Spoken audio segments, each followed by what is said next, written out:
കേരളം കേൾക്കണം എന്നുള്ളതാണ്. ഇത് വി ഡി സതീശന്റെ നേതൃത്വത്തിൽ നടന്ന അതിക്രമമാണ്.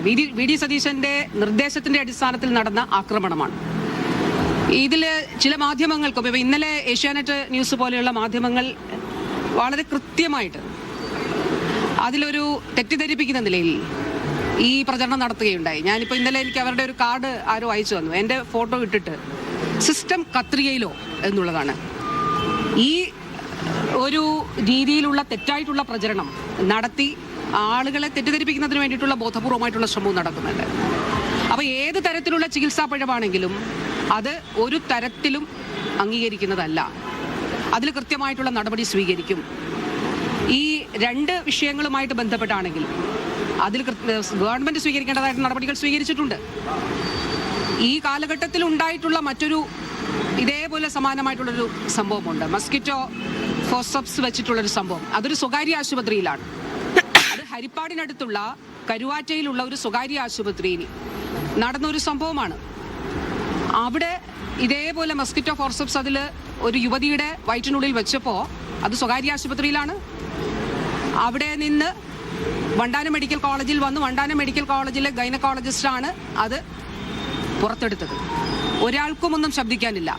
അപ്പൊ ഇവിടെ എന്തുകൊണ്ടാണ് ഈ അതിക്രമം നടത്തുന്നത്? അതായത് അടുത്ത തിരഞ്ഞെടുപ്പിൽ കോൺഗ്രസിന് ദയനീയമായ പരാജയം കേരളത്തിൽ ഉണ്ടാകുമെന്നുള്ള ബോധ്യം അത് അവരോട് ആദ്യം പറഞ്ഞത് കനകോലുവാണ്. കനകോലു പറഞ്ഞിരിക്കുന്നു സർക്കാരിനെതിരെയുള്ള ഒരു വികാരമില്ല, ഒരു സർക്കാർ വിരുദ്ധ വികാരമില്ല എന്ന് അവരുടെ തന്നെ ഉപദേഷ്ടാവ് അവരോട് പറഞ്ഞിരിക്കുന്നു. അപ്പോ ഏത് വിധേനയും നീചമായ മാർഗങ്ങളിലൂടെ അതിക്രമം നടത്തി എങ്ങനെയും മുന്നോട്ട് പോകുന്നതിന് വേണ്ടിയിട്ടുള്ള കോൺഗ്രസിന്റെ ഹീനമായിട്ടുള്ള ശ്രമമാണ് ഇവിടെ നടന്നുകൊണ്ടേയിരിക്കുന്നത്. ഞാൻ പറയട്ടെ, അപ്പോ അതിന്റെ ഭാഗമായിട്ടാണ്, അല്ലെങ്കിൽ ഞാൻ താമസിക്കുന്ന വീടും എനിക്കുമെതിരെ നടന്ന ഒരു ആക്രമണം അത് എന്തിനു വേണ്ടിയിട്ടാണ്? വാസ്തവത്തിൽ എന്തിനു വേണ്ടിയിട്ടുള്ളതാണ്? പ്രൈവറ്റ് ആശുപത്രികളിൽ വളരെ നല്ലതാണ് എന്ന് വരുത്തി തീർക്കുകയും, അപ്പൊ പ്രൈവറ്റ് ആശുപത്രിയിലാണെങ്കിലും ഗവൺമെന്റ് സംവിധാനങ്ങളിലാണെങ്കിലും, ഞാൻ ഈ സ്വകാര്യ ആശുപത്രിയിലെ സംഭവം ചൂണ്ടിക്കാണിച്ചത് അവിടെ ഒരാളെയും ഞാൻ കണ്ടില്ലല്ലോ. അവിടെ ആംബുലൻസ് അയച്ചവരെയും കണ്ടില്ല, അവിടെ പ്രതികരിച്ചവരെയും കണ്ടില്ല, അവിടെ യൂത്ത് കോൺഗ്രസിനെ കണ്ടില്ല. അവിടെ ഒരു തരത്തിലുള്ള, അതായത് സർക്കാർ സംവിധാനങ്ങൾ അപ്പാടെ തകർച്ചയിലാണെന്ന് വരുത്തി തീർത്ത് കേരളത്തിലെ സ്വകാര്യ കുത്തകകളെ, കേരളത്തിലേക്ക് വന്ന് ഇൻവെസ്റ്റ് ചെയ്തിരിക്കുന്ന കുത്തകകളെ സഹായിക്കുന്നതിന് വേണ്ടിയിട്ടുള്ള, ആരോഗ്യ മേഖലയിൽ ഇൻവെസ്റ്റ് ചെയ്തിരിക്കുന്ന കുത്തകളെ സഹായിക്കുന്നതിന് വേണ്ടിയിട്ടുള്ള നിലപാടാണ് വി ഡി സതീശനും കൂട്ടരും എടുത്തിരിക്കുന്നത് എന്നുള്ളത് വളരെ കൃത്യമായിട്ടുള്ളൊരു കാര്യമാണ്. ഇനി ആര് തെറ്റ് ചെയ്താലും അതിൽ മുഖം നോക്കാതെ നടപടിയെടുക്കും. അത് സർക്കാർ സംവിധാനത്തിൽ അതിന് സംവിധാനങ്ങളുണ്ട്. അത് കൃത്യമായിട്ട് തന്നെ ആ നടപടി സ്വീകരിക്കപ്പെടുകയും ചെയ്യും. ഇന്നലെ മണിക്കൂറുകൾക്കകം തന്നെ എന്റെ നടപടി എടുത്തിരുന്നു. ഇപ്പോൾ ഈ കാലഘട്ടത്തിൽ ഇപ്പൊ 5 വർഷങ്ങൾക്കിപ്പുറം ഈ സംഭവം പുറത്ത് എത്തുമ്പോൾ, അല്ലെങ്കിൽ ഇത് കണ്ടുപിടിക്കുമ്പോൾ, അത് ഗവൺമെന്റ് എന്നുള്ള നിലയിൽ ഗവൺമെന്റ് അതിൽ സ്വീകരിക്കാനുള്ള നടപടികൾ സ്വീകരിച്ചു. അത് ഇനിയും സ്വീകരിക്കും. അത് പൂർണ്ണമായിട്ടില്ല, ഇത് പോലീസിലേക്ക് കൈമാറും, നിയമ നടപടികൾ സ്വീകരിക്കും. അതിൽ എന്തൊക്കെ സാധ്യമായിട്ടുണ്ടോ അതിൽ ആ സാധ്യമായിട്ടുള്ള നടപടികൾ മുഴുവൻ സ്വീകരിച്ചിരിക്കും. കാരണം സാധാരണക്കാരായിട്ടുള്ള ആളുകളാണ് സർക്കാർ ആശുപത്രികളെ ആശ്രയിക്കുന്നത്. അപ്പോൾ ആ ആളുകളെ സംബന്ധിച്ചിടത്തോളം സർക്കാർ സംവിധാനങ്ങൾ അത്ര രീതിയിൽ മെച്ചപ്പെടുത്തി മുന്നോട്ട് കൊണ്ടുപോകാനാണ് ശ്രമിക്കുന്നത്. ഇപ്പോൾ നമ്മൾ നിൽക്കുന്നത് പത്തനംതിട്ടയിലല്ലേ. 10 വർഷം മുൻപ് ഈ ജനറൽ ആശുപത്രിയിൽ ഒരു പനിക്ക് മരുന്ന് എഴുതിയാൽ, ഒന്ന് കടുത്ത പനിയായാൽ കോട്ടയം മെഡിക്കൽ കോളേജിലേക്ക് റെഫർ ചെയ്യുമായിരുന്നു. ഇന്നിത് സൂപ്പർ സ്പെഷ്യാലിറ്റി ഹോസ്പിറ്റലാണ്. 8000-ലധികം ആൻജിയോപ്ലാസ്റ്റികളാണ് ഈ ജനറൽ ആശുപത്രിയിൽ ചെയ്തിട്ടുള്ളത്.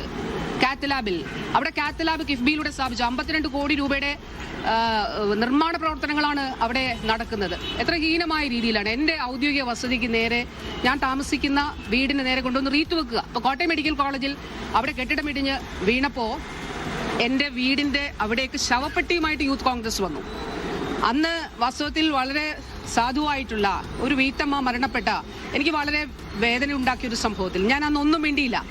ഈ ആ കെട്ടിടം 2012 ശിവകുമാറിന്റെ കാലത്ത് നിർമ്മിച്ച കെട്ടിടമാണ് ഇടിഞ്ഞു വീണത്. ആ ശിവകുമാറിന്റെ എതിരെയുള്ള പ്രതിഷേധം ഇവർ നടത്തിയോ? അന്ന് എന്റെ വീടിന് നേരെയും എനിക്ക് നേരെയും ആക്രമണവും അതിക്രമവും നടത്താൻ ഇവർ ശ്രമിച്ചില്ലേ? അപ്പോ അവരുടെ ആരോഗ്യമന്ത്രി, അന്നത്തെ ആരോഗ്യമന്ത്രിക്കെതിരെ ഇവർ ആക്രമണം നടത്തിയോ? അല്ലെങ്കിൽ ഇവര് റീത്ത് വെച്ചോ? ഇവർ ശവപ്പെട്ടിയുമായിട്ട് പോയോ? ആ കെട്ടിടം 2012 പണിതതാണെന്ന് കോട്ടയം ജില്ലാ കളക്ടറുടെ റിപ്പോർട്ടുണ്ട്. പക്ഷെ ആ ഘട്ടത്തിലൊന്നും ഞാനൊരു അക്ഷരം മിണ്ടിയില്ല. കാരണം അതൊരു പാവപ്പെട്ട വീട്ടമ്മ മരണപ്പെട്ട ഒരു സംഭവമാണ്. ഞാൻ ഒരു അക്ഷരം ആ ഘട്ടത്തിൽ മിണ്ടിയില്ല. പക്ഷേ ഈ ശവപ്പെട്ടിയുമായിട്ട് വീട്ടിലേക്ക് വരുന്ന സമയത്ത് തൊട്ടടുത്ത് ക്യാൻസർ ബാധിച്ച ഒരു സാധുവായിട്ടുള്ള ഒരു വീട്ടമ്മ മരണപ്പെട്ടിരുന്നു എൻ്റെ വീടിന്റെ തൊട്ടപ്പുറത്ത്. അവിടെ അവര് വാസ്തവത്തിൽ ആശങ്കപ്പെട്ടു, കാരണം അവിടെ ഒരു മരണ വീടാണ്. എന്നിട്ട് അവിടെ കൊണ്ടുവന്നിട്ട് ശവപ്പെട്ടി ഉപേക്ഷിച്ചിട്ട് പോവുകയാണ്. എത്ര ഹീനമായിട്ടുള്ള രീതിയിലാണ്. അതിലെന്താണ് ഞാൻ ചെയ്തിട്ടുള്ള തെറ്റ്? അതിലെന്താണ്? ഈ പ്രതിഷേധം പോരാ എന്നുള്ളതാണ് യൂത്ത് കോൺഗ്രസ് പറയുന്നത്. ഇനിയും ഇതിൽ അപ്പുറത്തേക്ക് പ്രതിഷേധിക്കണമെന്നുള്ളതാണ് യൂത്ത് കോൺഗ്രസ് സംസ്ഥാന പ്രസിഡന്റ് ആക്കുവാൻ. വിനാശകാല വിപരീത ബുദ്ധി എന്നുള്ളത് മാത്രമേ പറയാനുള്ളൂ. കോൺഗ്രസിനും യൂത്ത് കോൺഗ്രസിനും കേരളത്തിലെ ജനങ്ങൾ റീത്തുവെക്കും. 10 വർഷത്തിന് മുൻപുള്ള കേരളത്തിന്റെ ആരോഗ്യസ്ഥിതിയും ഇപ്പോഴത്തെ ആരോഗ്യസ്ഥിതിയും ഒന്ന് പരിശോധിച്ചു നോക്കാം. 10 വർഷം മുൻപ് ഇവരുടെ കാലത്ത് സാധാരണ ലാബ് ആരോഗ്യ കേന്ദ്രങ്ങളിൽ സ്ഥാപിക്കാൻ ഇവർക്ക് സാധിച്ചോ? 250 ലാബ് സ്ഥാപിക്കും എന്ന് പറഞ്ഞ് ഇവർ കൊട്ടിഘോഷിച്ചു. രക്തം പരിശോധിക്കുന്ന സാധാരണ ലാബുകൾ ഒരെണ്ണം പോലും സ്ഥാപിച്ചില്ല. ഹൃദ്രോഗ ചികിത്സ ഒറ്റ ജില്ലാ ജനറൽ ആശുപത്രിയിൽ ഉണ്ടായിരുന്നോ? ഇന്ന് ഓർഗൻ ട്രാൻസ്പ്ലാന്റേഷൻ നടക്കുന്ന രീതിയിലേക്ക് ജില്ലാ ജനറൽ ആശുപത്രികൾ മാറി. ഈ ഒരു ദിവസം ഇവരുടെ കാലത്ത് എത്ര ഡയാലിസിസ് യൂണിറ്റുകളാണ് ആശുപത്രിയിൽ ഉണ്ടായിരുന്നത്? സർക്കാർ ആശുപത്രിയിൽ 12.